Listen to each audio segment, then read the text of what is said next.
Kiti žmonės gali nežino, dėl ko važiuojat. Sako, aš nevažiuosiu į paradą. Daug kas bijo važiuoti, nes kiti gali ir nedavažiuoti ir, man atrodo, bus labai daug tokių, kur pakelė liks.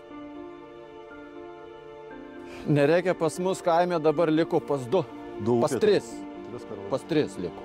Pas 3 liko tik tai žmonės visam kaime karvys. Pas vieną 5, pas kitą 8, pas kitą 4.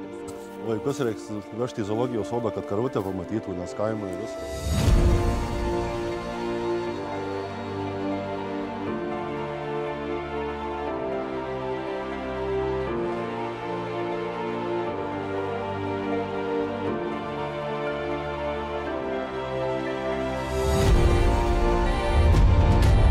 Vienybė.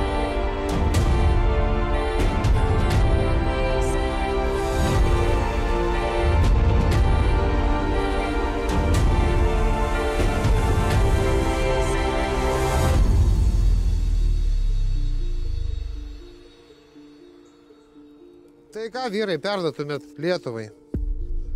Atvykstam. Lauk.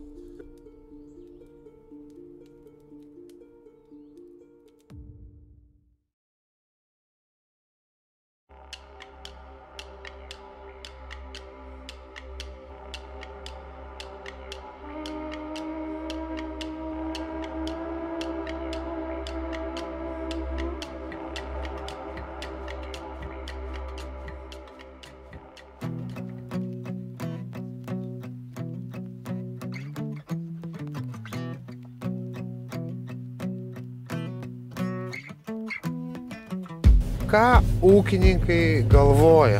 Su kokiom mintim važiuoja? Ir ūkininkas žlunga, kiek aplinkui sektorių žlunga. Traktorių visos įmonės, grūdų supirkėjai, logistikos, trąšų pardavėjai ir taip toliau. Ta prasme, didelis yra ratas, kuris priklausomas nuo ūkininkų.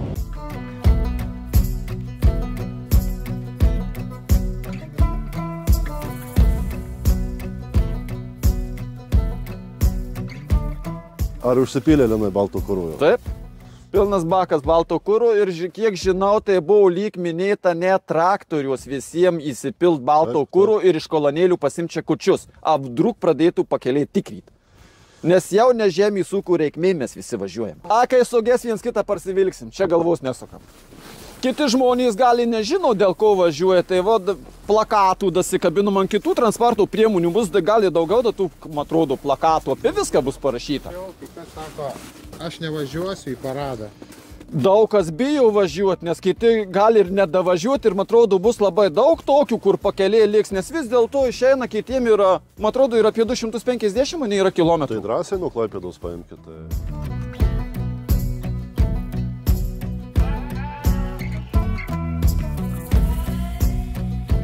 Traktorės, jeigu 5 valandas ar 6 reikės važiuoti, tai šis tas yra, ta technika irgi turi atlaikyti. Praktiškai aš dabar, kai žiūrėjau iš Vilkaviškio rajono, tai beveik iš kiekvieno ūkio važiuoja, kas normalesni. Ir pažiūrėkit, palei žemės ūkį, kas eina paskui. Trąšos, technika, tiekimai, logistikos, viskas eina palei žemės ūkį. Nebus žemės ūkio, viskam atsilieps. Jau, atsilieps viskas. Mes čia ne dėl politikos važiuojam. Ne dėl politikos važiuojam jau.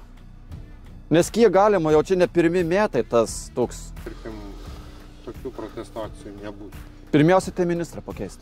Ministrą ir premjerę. Pirmiausia, tai ministrą. Iš karto. Kodėl jis blogas jūsų galva?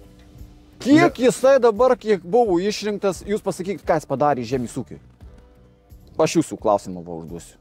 Ir dabar mažina skyrius ant žitės. Paliko tik Kaune, Vilniuje didžiuosius miestus. Dabar nei Vilkaviškį, nei Šakiuos neliko ant žitės skyriaus. Viskas elektroniniu būdu. Tai kuris senesnis žmogus, tai net ir to interneto čia kaime nėra vietom. Prasme, tai ką tam žmogui daryti? Dabar, kai šneka, tipų reikia skatį daryti, kad mažiau sunaudoti dyzelinių kurų. Taip, visur, ne, taip šneka.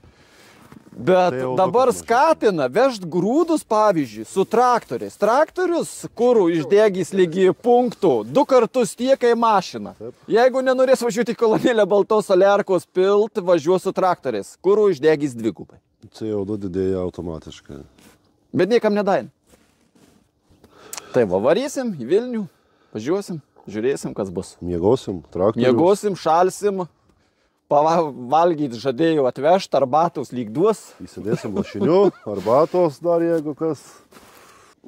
Ir jie nesitikėjo, kad iš viso tie ūkininkai važiuos į Vilnių, nes matai, iš pradžių buvo, kiek į Vilnių sakė, įsileis 200, ne? Taip. Buvo šnekėję. Jau dabar lygi 4,5 jau kalba.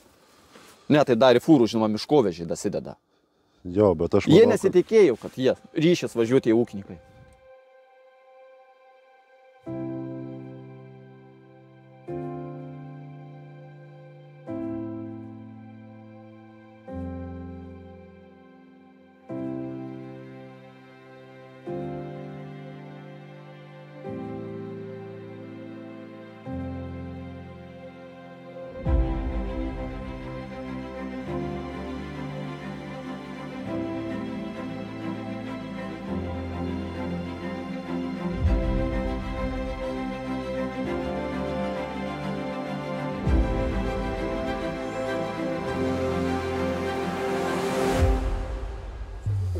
Kodėl reikia vykti Vilnių? Nu tai o kodėl nereikia? Reikia užduoti tokį klausimą miestiečiams ir visiems kitiems įmonėms, kodėl nereikia. Nes matom, kokia yra situacija žemės ūkiai ir jau kokia 10 metų tai tęsiasi, ministrai keičiasi ir viens nuo kito ministro stumia ant kito, kad sako, vizijos nėra. Ir viskas tęsiasi iki, jau labai seniai, su daugiamatėm pievom ir su visais priimamais sprendimais vyriausybės, nes ne viena vyriausybė neišbūna daugiau nei 2 kadencijų, dėl to sunku tuos sprendimus priimti, bet galėtų priimti, kad bent 10 metų priimtos vyriausybės vizija galiotų įstatymas, tai jį būtų galima patobulinti. Dabar tie visi nauji akcizai, labiausiai visiems paprastiems žmonėms, dujų akcizas, kuris pačią žemiausią grandį spaudžia žemyn, kurie mažiausiai uždirba. Tas pats su išmokom, su viskuo žadėjau, kad čia visko bus pavasarį, prisideklaravom, visi prisimėm įsipareigojimus, susijaunom su viskuo, o gaunasi vėl likom durniaus vietoje. Tai mes tikrai važiuojam su kilniais tikslais, važiuojam kovoti dėl savęs ir dėl kitų.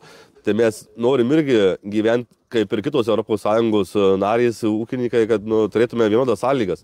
O dabar gaunasi, kad mes Lietuva dar ES sugalvoja kokį nors įstatymą, Lietuva 2 metus jį būna jau įvykdžius. Tai mes kaip bandomieji triušiai su ir pelkim, ir su viskuo, ir su daugiametėm pievom, ir su kuriais, daug čia tų problemų yra, čia galima vardyti ir vardyti. Kokie jūsų lūkesčiai su Vilnium susiję? Su Vilnium lūkesčiai mūsų, tai, tikimės gal, kad pagaliau labiausiai mūsų lūkestis bus toksai, aš labiausiai tikiuosi, kad parodysim ūkininkai pirmą kartą, kad mes esame vieningi ir nesam susiskaldę. Va, ko labiausiai aš noriu. O ką mes pasieksim, tai matysim, kaip šnekės valdžia. Mes tikrai važiuojam su gerais tikslais ir ten nevažiuojam baisiai pyktis. Tai norim įsikovoti savo lygias teisės, kad ir mūsų kas išgirstų. Ką tardotumėt ministrui, jeigu jį sutiktumėt? Va, einat ir žiūrėt, kulniuoja Navickas, prieitumėt, ko paklaustumėt. Manau, ne vienas ministras tai sprendžia. tai, kaip sakyti, yra visai vienas tikrai nieko nepadarys. Apie tą vienybę, kokios mintis vyrai? Dar šiek tiek jos trūksta per Lietuvą paėmus. Reikia tokios kaip Vokietijų vienybės. Va, te vienybė. Bet su laiku gal pasikeis dar. Bet kai išves iš kantrybės, bus tos vienybės. Tai dar neišvedė. Tai jeigu jau važiuojam, tai jau išvedė. Klausimų, atsakymų karuselę turim įspręsti per šitas 3 dienas. Ministras tokį kaltinimą rėžė čia dar prieš laužų akciją. Tokį kaltinimą ūkininkams rėžė, kad ūkininkai čia politikuoja. Ūkininkai, tai ką ministrui sakyti, kai ministras žada ir nieko neprižada.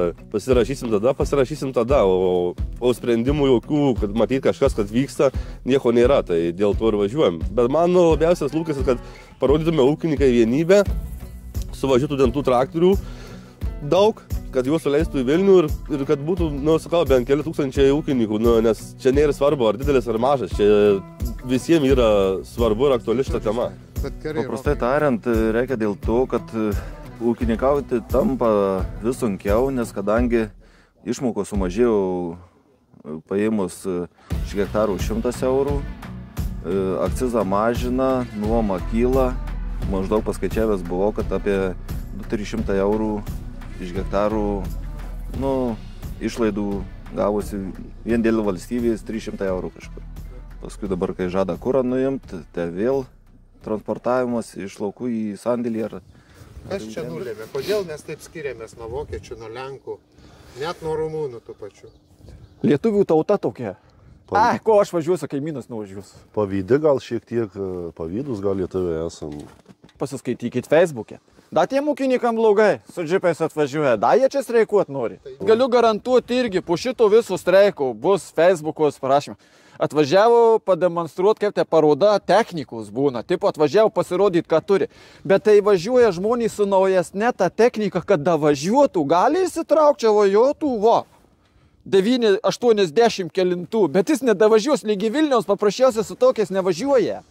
Galbūt kažkas tai tiesiog norėjo kažkokių politinių dividendų užsidirbti. Ir jūs patapo tam tikrais įkaitais. Nekyla tokių minčių? Ne. Nebent jeigu vietų kažkas būtų, taip kaip buvo su šeimų maršais, tais visais. Vokas įsivystys, tai neaišku, bet dabar tai nėra jokių abejonių. Bet jie reaguoja, kai sukyla, bet pas mus, kad ir sukyla, nieks nereaguoja. Tik pažadais maitina ir viskas. Bus.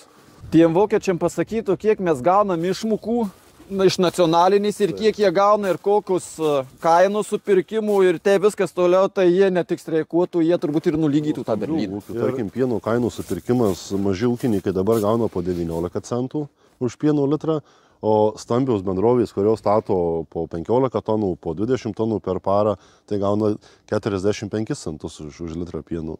Tai ta atskirtis tą kaimų žmogų visai sužlugdytų toks vaizdas, kad kaip tik turėtų atvirkščiai būti, mažiuks turėtų gauti, kad jis pradėtų skatyti jį. Kad nereiktų visų pašalpų mokėti ir iš darbų biržų ir taip toliau ir už kurus visokas, paskui da kompensacijas. Pas mus kaime dabar liko pas 2. Pas 3. Pas 3 liko. Pas 3 liko tik tai žmonės visam kaime karvys. Pas vieną 5, pas kitą 8, pas kitą 4. Tuoja vaikus reiks vežti į zoologijos sodą, kad karvutę pamatytų, nes kaimai viskas. Ir reikia daugiametės pievas laikyti. Tai ką mumies laikyti, jeigu nėra to gyvulių, nes neskatina juosius laikyti, nėra poreikio laikyti tuos gyvulius, tai kur dėta pieva? Kuro skiria ant pievos, daleiskim prižiūrėti. Aš nežinau, lygi laukų nuvažiuoti, nebent ir aplink lauką važiuoti, daugiau neužteks tą lauką prižiūrėti, kiek skiria, daleiskim, žalių dažyto kuro. Tam laukui prižiūrėti. Išmokos. Pelkių dabar reikia. Pelkių.